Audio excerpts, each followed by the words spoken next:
war eigentlich eine Überraschung, nehme ich jetzt mal an. Aber ich bin jetzt sehr gespannt, ob das tatsächlich so ist, wie ich das jetzt aus der guten Verbindung werde. Oh, tatsächlich! Ja, Monsieur ja. Conseil Fédéral! Bonjour. Hallo! Bonjour, Bonjour. bonsoir! Wie geht's?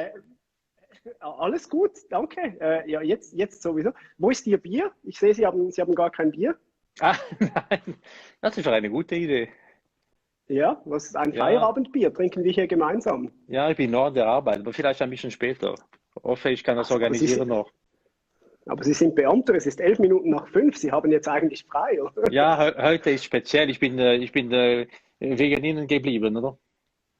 Ja, okay, das ist sehr nett. Natürlich, nur wegen mir, das ist klar. Ja.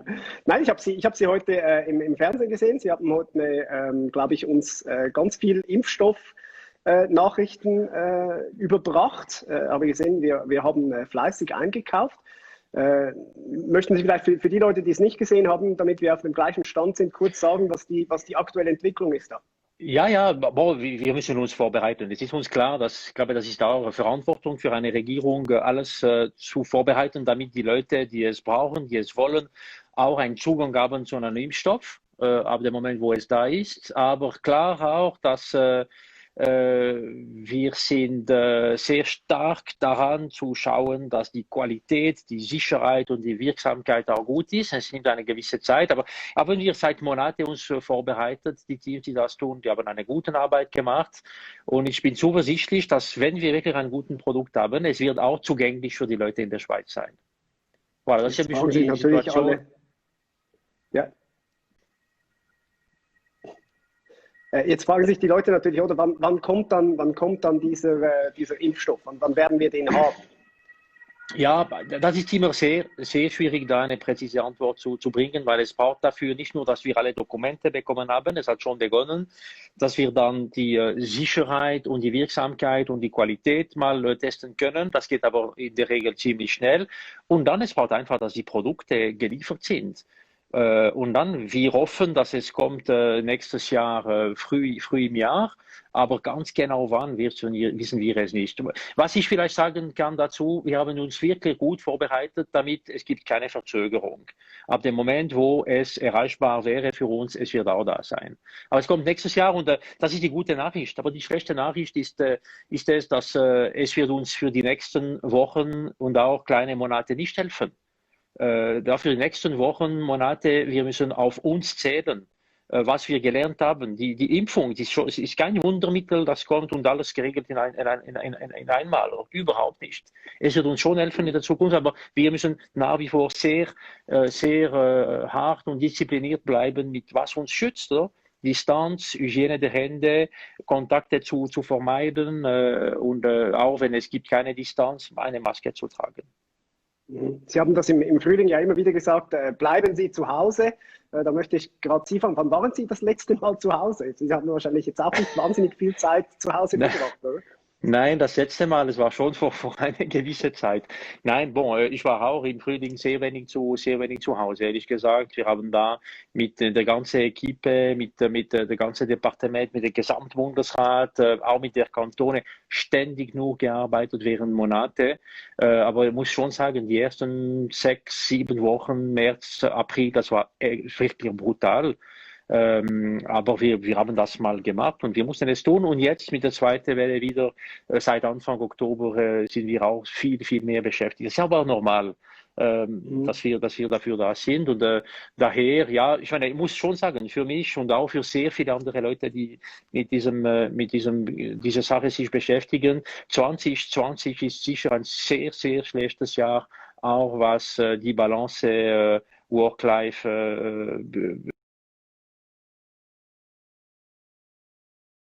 Jetzt ist, glaube ich, die Verbindung kurz weg. Ich weiß hören, jetzt nicht, ob es. mindestens. Jetzt, okay, gut, ja, jetzt sind Sie wieder da. Gut. Aber Sie alles verpasst, was ich erzählt habe, oder was ist passiert? Man hat Habe ich nicht viel zugehört. verpasst? Nein, Gut.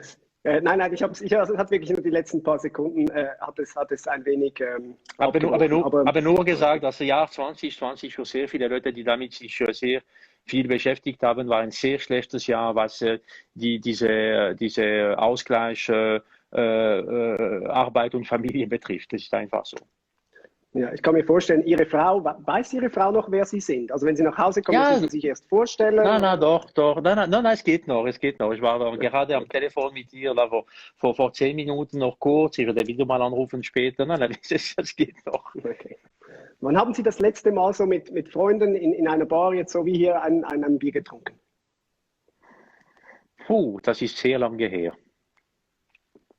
Sehr lange her. Ich glaube, ich habe schon einige Gelegenheit gehabt im Sommer, auch mit der Familie im Restaurant oder auch aber mit Freunden nicht so viel, weil ich habe so viel gearbeitet, auch im Sommer die Ferien, das war wirklich für die Familie.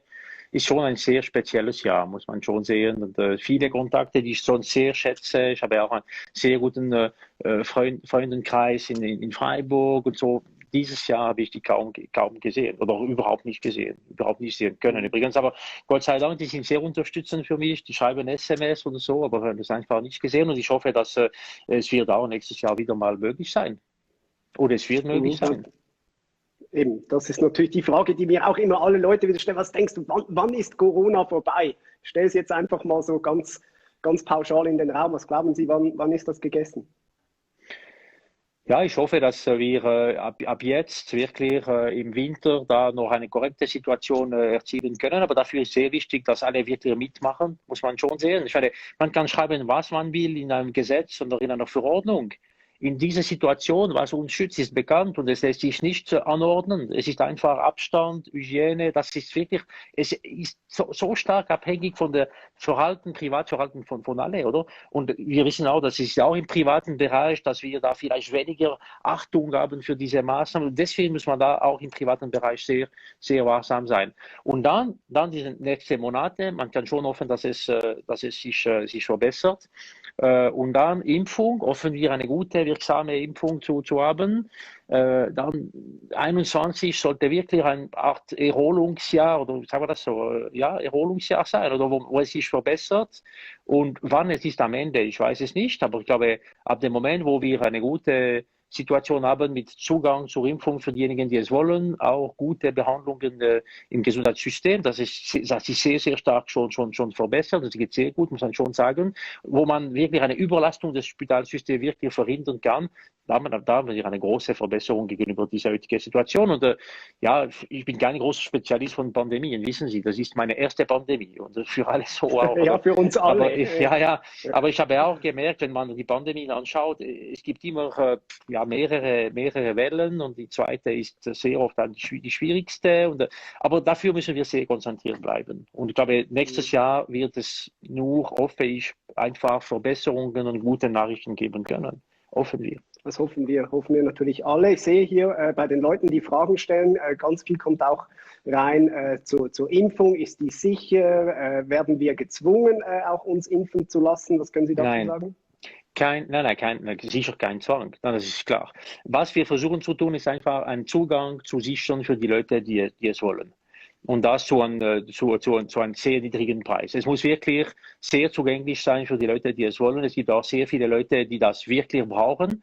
Aber es gibt sicher keinen Zwang. Das ist der erste Punkt. Und zweitens, ich meine, gilt für diese Impfung genau die gleiche Regel, die gilt für alle Medikamente, die wir in der Schweiz haben. Es muss sicher, hochqualitativ und wirksam sein. Sonst wird das nicht zugelassen. Das muss man klar sein. Und wenn wir auch in dieser Situation sicher, aber keine wie sagen wir das, Eingeständnis oder keine Schwächung von dieser Prinzip erhalten können. Und es ist sehr klar, es ist auch so sehr gut geregelt. Die einzige Sache, die ein bisschen anders ist, es ist, dass wir versuchen, das rollend zu planen, damit man verliert auch keine Zeit. Unnötig keine Zeit. Das ist die einzige Differenz. Aber sonst, es wird einfach nur zugelassen werden, wenn es sicher, wirksam und hochqualitativ ist. Und das ohne Zwang, selbstverständlich ohne Zwang, sich zu impfen zu müssen dann. Die Leute, die einfach die Wahl haben, sich impfen zu können. Etwas, das mich persönlich sehr wundernimmt, es ist ja nicht nur einfach der Bundesrat, der da zusammensitzt einmal in der Woche und dann neue Entscheidungen fällt. Ich bin mir sicher, von morgen früh bis abends spät, da werden Hunderte von Leuten versuchen, auf Sie einzureden. Können Sie uns da ein bisschen einen Einblick in Ihren Alltag, wie viele Leute versuchen täglich auf alle Börse einzureden mit ihren Anliegen? Ja, bon, oui, viele, das ist schon mal klar. Und viele, aber ich habe auch sehr viele Briefe, Mails, viele Kontakte, die kommen nicht nur bei mir, aber die kommen auch beim Bundesamt für Gesundheit, für den gesamten Bundesrat, bei der Bundespräsidentin. Selbstverständlich, und wir sind im engen Kontakt mit allen, mit der Bevölkerung und auch mit allen Akteuren, die da betroffen sind.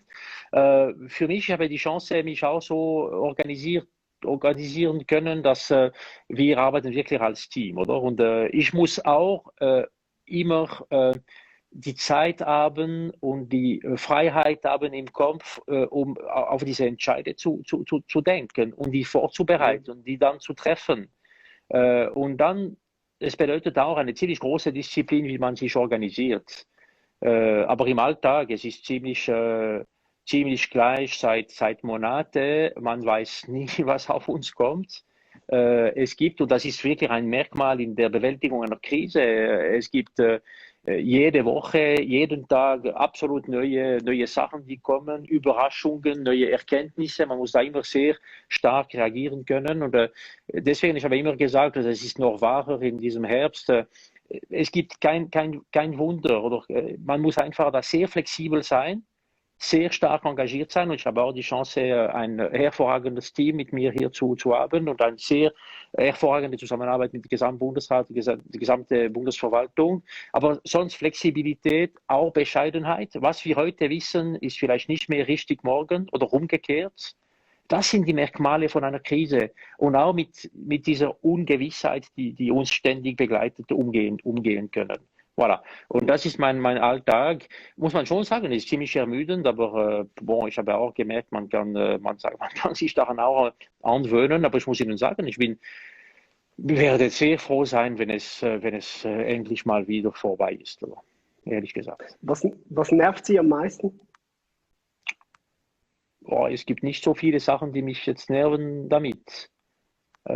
Woran denken Sie? Was sollte nerven? Sind Sie auch, ich glaube, wir alle haben das, ja, wir sind so wie Corona-müde. Also wir haben es wie, alle denken, es reicht jetzt so langsam.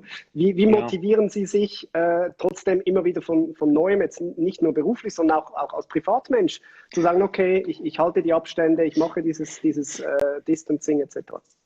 Boah, das mache ich sowieso, weil ich fast ständig nur an der Arbeit bin, und wenn da klare Regeln, die gut gehen. Zu Hause muss ich auch aufpassen, auch wenn, muss man schon sagen, im privaten Bereich mit den Kindern, ich habe auch keine Lust, mit meinen Kindern einfach Abstand zu halten. Oder wenn es nicht geht, ich bin weg einen Moment, aber ich meine, sonst, es geht nicht.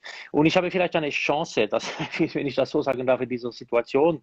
Ja, ich bin auch müde mit dieser Situation, wieder die gerne weg haben. Aber ich bin so stark mit meinem Team involviert jeden Tag in der Bewältigung der Krise, dass wir haben wirklich keine Zeit, um uns lang zu weilen und zu sagen, okay, zu fest und zu stark daran zu denken. Wir sind so stark Mhm. engagiert, nur das zählt noch, wenn ich mal so sagen kann. Das heißt, wir leben auch klar mit Ziele für die nächste Woche, nächsten Monat, wie man das organisieren kann. Jetzt ist diese Impfungsgeschichte, die uns sehr stark beschäftigt, auch Bewältigung der zweite Welle. Aber es gibt so viel zu tun. Ich bin auch müde generell mit dieser Situation, aber es bleibt so viel zu tun, dass ich nicht an etwas anderes denken kann. Und Ihre Arbeit wird geschätzt, zumindest wenn ich das hier in den Kommentaren sehe. Da kommen Liebesbekundungen. Gut, ein Teil davon sind zweideutige Angebote, die wahrscheinlich jetzt nicht nur angebracht sind, aber die kommen halt auch. Ja, die müssen wir auch mitnehmen.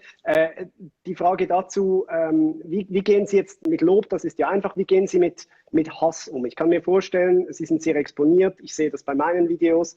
Da kommen sehr derbe Kommentare bis zu Morddrohungen hin immer wieder rein. Wie gehen Sie mit dem um und vielleicht auch auf der Straße oder so?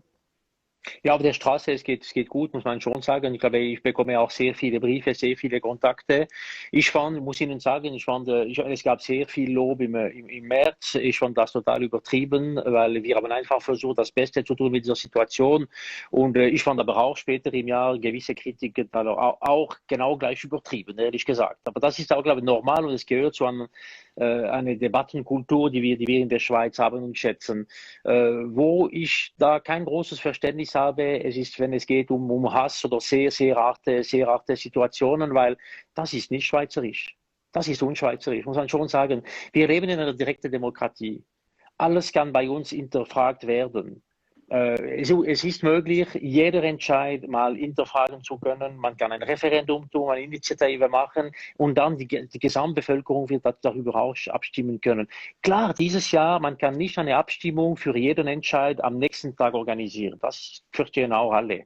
Aber auch alle die Maßnahmen, die wir getroffen haben, die können im Nachhinein hinterfragt werden und man kann die auch damit stoppen. Und diese direkte Demokratie und diese Teilnahme an der Entscheidungsfindung in der Schweiz ist wirklich ein Merkmal der Schweiz.